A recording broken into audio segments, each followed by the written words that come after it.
You ever seen an animal work a 9 to 5? Well, you get Zootopia, and I know y'all definitely watched this. I mean, just look at this masterpiece. Straight fire! So we start off with a little intro about how animals were back then, with our main character Judy Hopps playing a naive bunny who gets murdered by this vicious predator. And death. Okay, not really vicious, but it's the effort that counts, you know. She explains how animals can be anything they want, an astronaut, a politician, whatever. And of course, Judy wants to be a police officer, but her dreams are shut down by her parents who just says this. What your father means, hun, is it's gonna be difficult. Impossible even. Right, there's never been a bunny cop. No. Bunnies don't do that. Never. Never. Wow, great parenting. Immediately shutting down your kid's dream and telling them to be a carrot farmer instead. While her parents are mid-convo, Judy sneaks off to stop a big bully of a fox from stealing her friend's tickets. She kicks him in the face, which is very deserved, and he slashes her back before giving her a traumatic experience. But guess what? My man Judy, she just walks it off like it's nothing. Cut to 15 years later, Judy is training at the police academy, which she obviously fails at first, while her instructor is just screaming this to her the entire time. But she doesn't give up. Instead of brute strength, she uses her brain instead and graduates valedictorian of her class.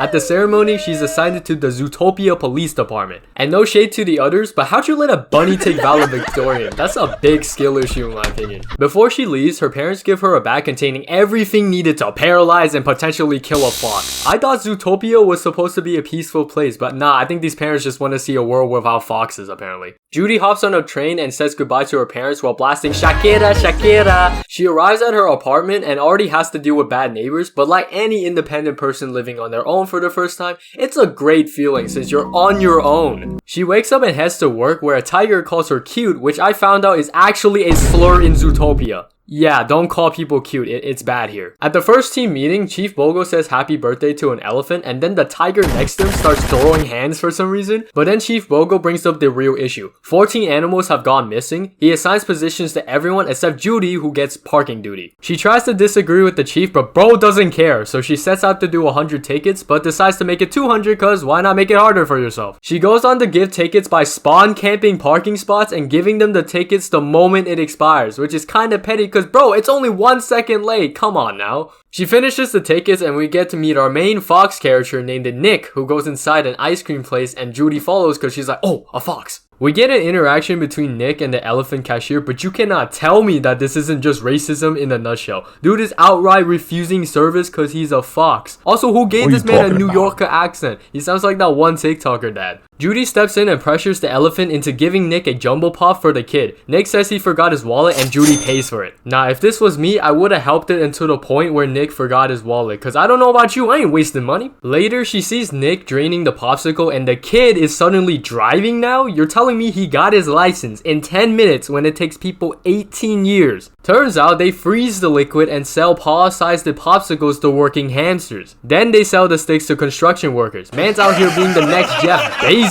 Judy confronts Nick, but he shuts her down in every single possible counter and even rage baits her into this moment. I am not a dumb bunny.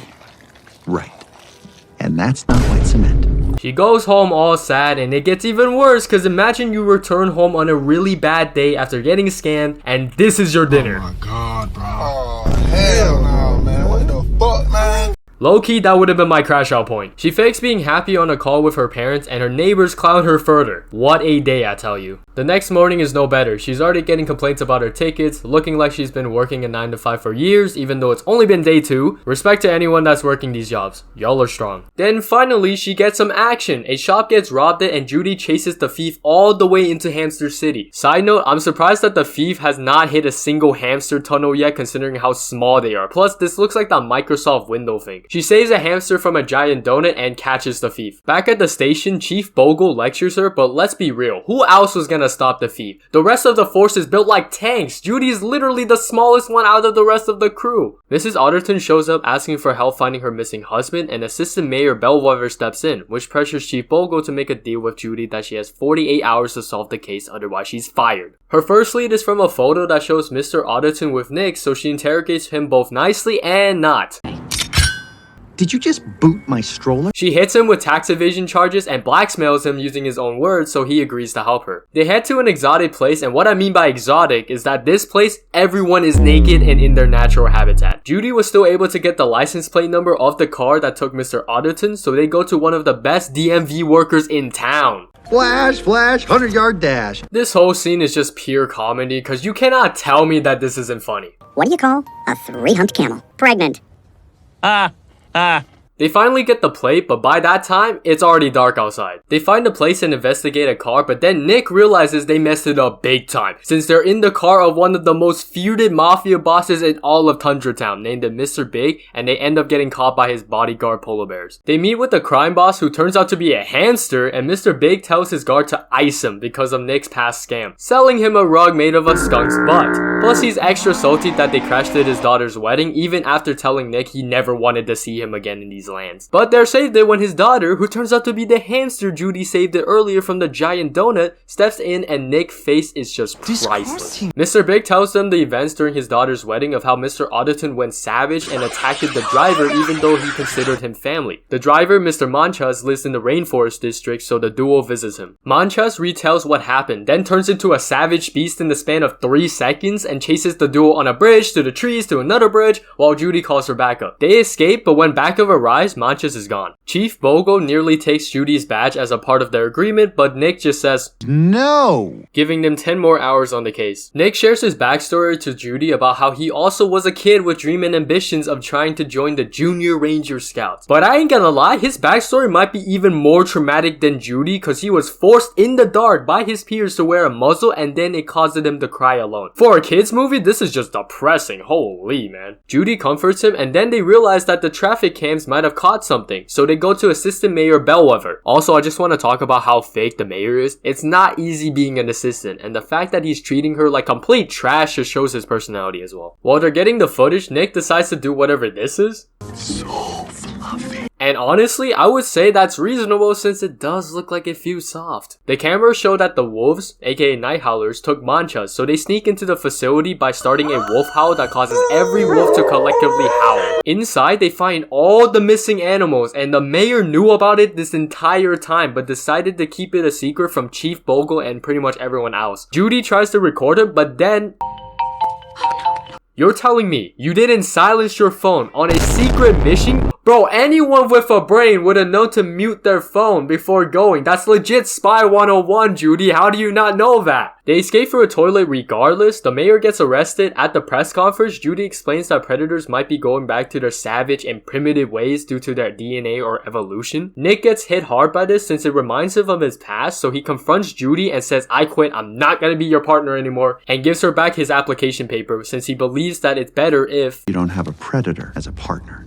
We get a montage of Zootopia falling apart with protests and avoidance, predators getting fired. Poor Klauharzer, man, he didn't deserve that. And Judy quitting the police force because she believes she did more harm than good after her investigation and returns home. Side note, Chief Bogle had a complete character arc flip once Judy proved it herself. Like, bro, if you supported her earlier, this would have been solved days ago. Always believe in your rookies, man. Judy goes back being a regular carrot farmer and feeling sad after giving up on her dream, until she sees that Gideon, the bully fox in her childhood, is now chill and working with her parents, which gives her hope that prey and predator can still exist in peace. Judy also figures out that the night howlers are actually flowers that make predators and prey go savage, which means that someone is targeting predators intentionally. With this info, she finds Nick and has an emotional breakdown to get him back as her partner, but he agrees in the end and they hug it out. Isn't that adorable? They get info from a weasel but have to intimidate him first by Ice him.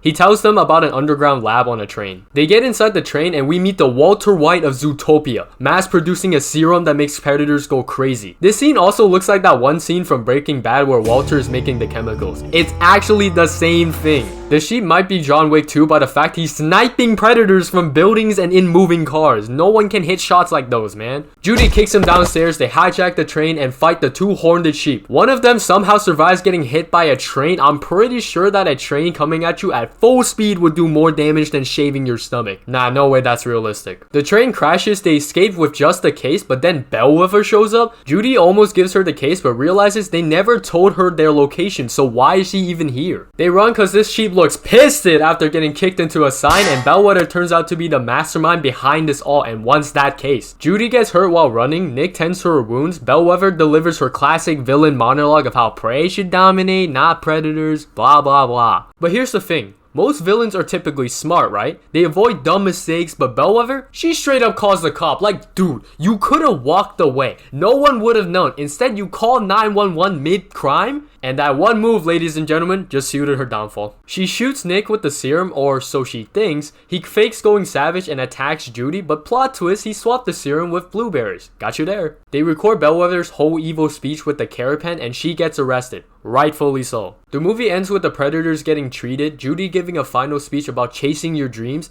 She gives Nick his badge, and now they're officially partners in the law. They get assigned to chase a speedy driver who turns out to be Flash, a 100-yard dash, of course. And the movie officially ends with a concert from Shakira Shakira. Overall, I rate this movie a solid 9 out of 10 animals, since we're gonna get a sequel soon, so stay tuned for that. Alright, like and sub.